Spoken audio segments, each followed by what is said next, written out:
नगरपंचायतमध्ये सरिता सुरळकर जी माझी पत्नी आहे, नगरसेविका वार्ड क्रमांक 15 यांनी एक लेखी तक्रार दिलेली की त्यांच्या प्रभागामध्ये 18/6/2025 म्हणजे मागच्या महिन्यामध्ये 18 तारखेला प्रभागातील जवळपास 25 ते 30 लोकांनी एक तक्रार अशी दिलेली की प्रभागामध्ये श्री पिसोडकरांना यांच्या घरासमोरील रस्ता तसेच श्री कुलते यांच्या घरापासून ते पिसोडकर यांच्या घरापर्यंत रस्ता आहे त्या रस्त्याची पूर्ण दुरावस्था झालेली आहे।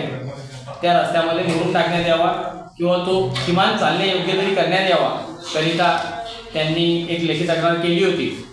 सदर तक्रार केल्यानंतर त्या लोकांनी जवळपास आज 15 ते 20 दिवस त्या तक्रारीवरती काय कारवाई होते याची वाट पाहिली, पण आज सन्माननीय नगरसेविका माझी पत्नी सरिता ही नगरपंचायतमध्ये येऊन चौकशी केली असता हिने स्वतः तिच्या लेटर पॅडवरची एक तक्रार दिली की सदर तक्रारीवरती आपण काय कारवाई केली याची माहिती मला देण्यात यावी। या संदर्भात सन्माननीय आवक जावक लिपिक मेजर इंगळे जे संतोष इंगळे आहेत त्यांच्याकडे चौकशी केली असता त्यांनी सांगितले की 18 तारखेला तुम्ही दिलेला अर्ज जो आहे तो अर्ज हरवलेला आहे नगरपंचायतमधून, ज्याची आवकच्या रजिस्टरला एंट्री आहे, आवकच्या रजिस्टरला अर्जाची एंट्री आहे, पण सदर अर्ज इथून हरवलेला आहे। बांधकाम अभियंता यांना फोन केला असता त्यांनी सांगितले की सदर मी मुख्याधिकाऱ्यांशी बोलतो, तुम्ही मुख्याधिकाऱ्यांशी बोलून घ्या, मुख्याधिकारी जे सांगतील तेवढीच कार्यवाही मी करू शकतो। मुख्याधिकारी सन्माननीय श्री गणेश पांडे यांना फोन केला असता त्यांनी सांगितले श्री गणेश पाटील नगरसेवक शिवसेना नगरसेवक वार्ड क्रमांक 1 यांच्याशी तुम्ही बोलून घ्या। त्यांच्याशी मी स्वतः बोललो असता, मी नगरसेवक पती तथा माझी नगरसेवक मोताळा या नात्याने श्री गणेश पाटील यांच्याशी बोललो असता त्यांनी सांगितले की मी आज मुरुम तुमच्या वार्डात टाकू शकत नाही। गणेश पांडे यांना पुन्हा संपर्क केला असता त्यांनी सांगितले की मी गणेश पाटलांशी बोलतो। त्यांना विचारले की गणेश पाटील एक नगरसेवक आहेत, त्यांचा मुरुमाशी काय संबंध असे विचारले असता त्यांनी माझा मोबाईल कॉल कट केला। त्यानंतर आवक जावक लिपिक श्री संतोष इंगळे यांच्या नंबरवरती त्यांनी फोन केला।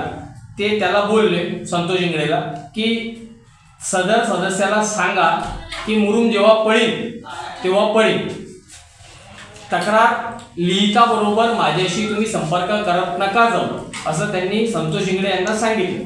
तर माझं म्हणणं असं आहे का तक्रार आज आम्ही दिली, पण सदर प्रकरणाची तक्रार ऑलरेडी मागच्या महिन्यामध्ये 18 तारखेला देण्यात आलेली आहे। आजची तारीख आहे 4। आता जर एखादी तक्रार दिल्यानंतर 20 दिवसानंतरही जर आपण त्या संदर्भात चौकशी केल्यानंतर मुख्याधिकारी जर असे म्हणत असतील की तक्रार केल्याबरोबर तुम्ही माझ्याशी नका बोलू, तर मग बोलायचं कधी?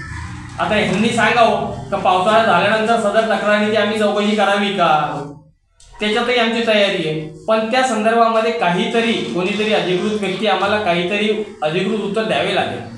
अभियंता यांच्याशी बोललो असता त्यांनी सांगितले की मुख्याधिकाऱ्यांशी बोला, मुख्याधिकारी ठरवतील, जसं मुख्याधिकारी ठरवतील तसं आम्ही करू। ठीक आहे, मान्य, आम्हाला मुख्याधिकारी ठरवतील तसं करा।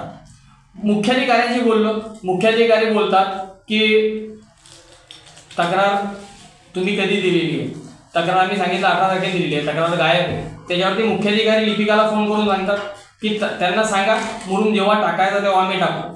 हे कोणत्या प्रकारचे उत्तर द्यायचे? तरी या सर्व बाबींवरती माझा असा आक्षेप आहे, इव्हन माझ्या पत्नीचा असा आक्षेप आहे, जी सध्या सदस्य आहे तिचा असा आक्षेप आहे की या प्रकरणामध्ये सन्माननीय मुख्याधिकारी यांच्याकडे बुलढाणा इथला रेग्युलर चार्ज आहे, त्यांनी जास्त तसदी जास्त त्रास घेऊ नये।